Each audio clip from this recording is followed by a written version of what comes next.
Hello बच्चों। पिछली कक्षा में हमने पार्ट 5 कट स्टार्ट। हेलो बच्चों, पिछली कक्षा में हमने पार्टलिंग समाप्त किया था। आज हमारा है पार्ट 6 वचन। आइए इसको पढ़ते और समझते हैं। पार्ट 6 वचन। तो बच्चों, वचन क्या होता है? वचन होते हैं वो शब्द जो हमें एक या अनेक शब्दों का क्या कराएं, बोध कराएं। तो वो होते हैं वचन। आइए इसको पढ़ते हैं। देखिए, पढ़िए और समझिए। अब यहाँ पे क्या है बच्चों, हमें पाठ में कुछ चित्र दिए हैं जिनसे हम समझेंगे। जैसे ग्वाला के पास एक गाय है। जो एक ग्वाला, उसके पास गाय कितनी है? एक। अब आगे देखते हैं। ग्वाले गाय चरा रहे हैं। अब यहाँ क्या हुआ बच्चों? यहाँ पे जो ग्वाले हैं वो गाय चरा रहे हैं। यहाँ पे कितनी है? एक से ज्यादा गाय हैं और एक से ज्यादा ग्वाले हैं। तो यहाँ क्या हमें समझ में आ रहा है? एक और बहुत सारे। तो ये क्या होते हैं बच्चों? वचन। आइए देखते हैं आगे।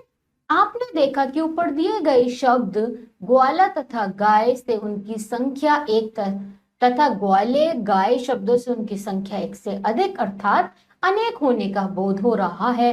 व्याकरण में इन्हें क्या कहते हैं? वचन। हमने देखा एक ग्वाला था, दूसरे चित्र में दो ग्वाले हो गए। पहले चित्र में एक गाय थी, दूसरे चित्र में बहुत सारी गायें हो गई। तो ये क्या कहलाता है व्याकरण में? हमारा वचन। शब्द शब्द के जिस रूप से संज्ञा या सर्वनाम का उसके एक अथवा अनेक होने का बोध होता है उसे वचन कहते हैं। अब आगे देखते हैं बच्चों, क्या है हमारा वचन के भेद। तो वचन के भेद क्या है? हिंदी भाषा में वचन के दो भेद होते हैं, एक वचन और बहुवचन। पहला क्या है बच्चों? एक वचन। और दूसरा क्या है बच्चों? बहुवचन। आइए पहला पढ़ते हैं।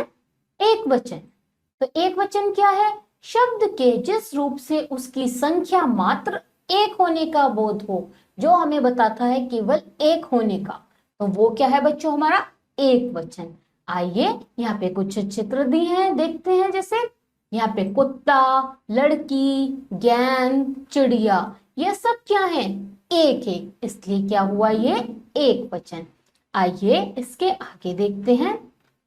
आगे आता है दूसरा बहुवचन। तो दूसरा देखते हैं। शब्द के जिस रूप से संख्या के एक से अधिक होने का बोध होता है उसे बहुवचन कहते हैं। जैसे यहाँ पे कुछ चित्र में दिखाए गए हैं, कुत्ते, लड़कियां, गेंदे, चिड़िया। अब यहाँ क्या है? सब एक से ज्यादा, यानी कि बहुत सारे हैं। बहुत सारे हैं इसका मतलब ये है बहुवचन। जैसे लड़कियां पहले चित्र में एक थी, इसमें बहुत सारी हैं। दूसरे चित्र में एक गेंद थी, इसमें बहुत सारी गेंदें हैं, इसलिए हुआ बहुवचन। अब आगे देखते हैं बच्चों। आता है, क्या आप जानते हैं कि वचन से संज्ञा और क्रिया दोनों के रूप बदलते हैं। जैसे घोड़ा दौड़ रहा है और घोड़े दौड़ रहे हैं। इसमें क्या है? पहले में एक घोड़ा है और दूसरे में है दो घोड़े। तो इससे क्या बदल जाता है? हमारा क्रिया भी बदल जाती है। जैसे एक वचन से बहुवचन में संज्ञा और क्रिया का रूप परिवर्तन क्या क्या हुआ? घोड़ा था तो घोड़े हो गए, और दौड़ रहा तो दौड़ रहे हो गए। ये हमारा परिवर्तन होता है। आप इसे अच्छे से समझेंगे और याद करेंगे। क्या है इसमें हमारा? कभी कभी बहुवचन में संज्ञा का रूप नहीं बदलता। अब जैसे कि यहाँ पे क्या दिया है हमें चित्र में? सेब मीठा है। और आगे वाले चित्र जो दूसरा है उसमें दिया है सेब मीठे हैं। तो सेब को सेब रहा, लेकिन वहां पे है मीठा और वहां पे है मीठे। अन्य उदाहरण देखते हैं हम। जैसे कि क्या क्या है? आम मीठा है, आम मीठे हैं। राजा आया, राजा आए। बाघ सो रहा है, बाघ सो रही है।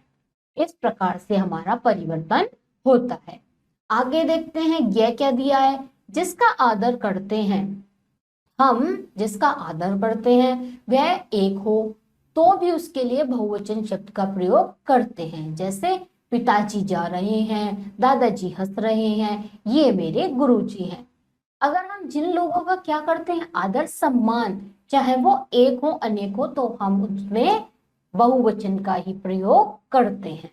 जैसे पिताजी हैं तो एक, लेकिन हमने क्या कहा, पिताजी जा रहे हैं, उसको बहुवचन की तरह लिखा और प्रयोग किया। आगे देखते हैं, इसमें घ दिया है और डह दिया है। कुछ शब्द सदैव एक वचन में प्रयोग होते हैं, जैसे दूध, पानी, भीड़, जनता आदि, और कुछ शब्द सदैव बहुवचन में होते हैं, जैसे आंसू, दर्शन, बाण, बाल आदि। तो ये सब जो आपको यहाँ दिया है, यहाँ पे आपको क्या आप जानते हैं में, इसको आप अच्छे से याद करेंगे और अपने ज्ञान को बढ़ाएंगे। आगे देखते हैं बच्चों, यहाँ पे क्या दिया है। यहाँ कुछ संज्ञा शब्दों के एक वचन तथा बहुवचन रूप दिए जा रहे हैं, इन्हें याद कीजिए। एक वचन, बहुवचन, ये जो एक वचन बहुवचन दिए हैं, इनको आप अच्छे से पढ़ेंगे, समझेंगे और याद करेंगे। जैसे कि बच्चों, एक वचन में क्या क्या है हमारा, आंख, आंखें, लड़का, लड़के, लड़की, लड़कियां, दरवाजे, दरवाजे, रास्ता, रास्ते, बात, बातें, बहन, बहने, चाचा, चाचे, चमचा, कट। जैसे नक्शा, नक्शे, चमचा, चमचे, टोपी, टोपियां, सखी, सखियां, बिल्ली, बिल्लियां। तो ये सब आपको एक वचन और बहुवचन दिया है बच्चों, ये आप अच्छे से याद करेंगे। अब हमने इस पाठ में क्या सीखा, शब्द के जिस रूप से संज्ञा या सर्वनाम का एक अथवा एक से अधिक होने का पता चले, उसे हम कहते हैं वचन। जिस शब्द से एक वस्तु या प्राणी का बोध हो, उसे एक वचन, और जिस शब्द से एक से अधिक वस्तुओं का बोध हो, उसे बहुवचन कहते हैं। अब बच्चों, इसके आधार पर आता है हमारा अभ्यास कार्य। अभ्यास कार्य में है हमारा अब बताइए। तो अब बताइए में पहला प्रश्न क्या है, कै। सही विकल्प वाले गोले को भरिए। यहाँ पे हमें क्या दिया है, एक प्रश्न दिया है और उसके 4 उत्तर दिए हैं। अब उसमें से हमें सही उत्तर को बताना है। तो आइए देखते हैं हम पहला प्रश्न। व्यक्ति या वस्तु के एक या अनेक होने का बोध कराते हैं। अभी हम सब पढ़ के आए हैं, क्या कराते हैं, क्या कहलाते हैं, वचन। तो इसका उत्तर क्या हुआ बच्चों, वचन। अब दूसरा देखते हैं बच्चों, हिंदी में वचन के भेद हैं। अब कितने भेद हैं हिंदी में वचन के, 2। तो इसका उत्तर क्या हुआ बच्चों, 2। इससे आगे देखते हैं, इसमें बहुवचन है। तो इसमें बहुवचन क्या है बच्चों, मालाएं। तो इसका उत्तर क्या हुआ, मालाएं। आगे का प्रश्न देखते हैं, गुड़िया का सही बहुवचन है। तो गुड़िया का सही बहुवचन क्या है, गुड़िया। अब इसके बाद प्रश्न आता है हमारा ख। ख प्रश्न में क्या है बच्चों, सही शब्द चुनकर वाक्य पूरे कीजिए। यहाँ पे हमें साइड में कुछ शब्द दिए हैं, जिसमें से हमें सही शब्द चुनकर वाक्य पूरा करना है। तो हम पहला देखते हैं बच्चों, आशु को देखकर खालिस्तान भौंका। अब कुत्ता या कुत्ते, तो हम इसमें भरेंगे कुत्ता भौंका। दूसरा देखते हैं बच्चों, खालिस्तान हिनहिना रहे हैं। घोड़ा या घोड़े, तो इसमें क्या है उत्तर, घोड़े। अब इससे आगे का देखते हैं बच्चों, ये खालिस्तान ताजे फूलों से बनी है। तो क्या है ये, मालाएं।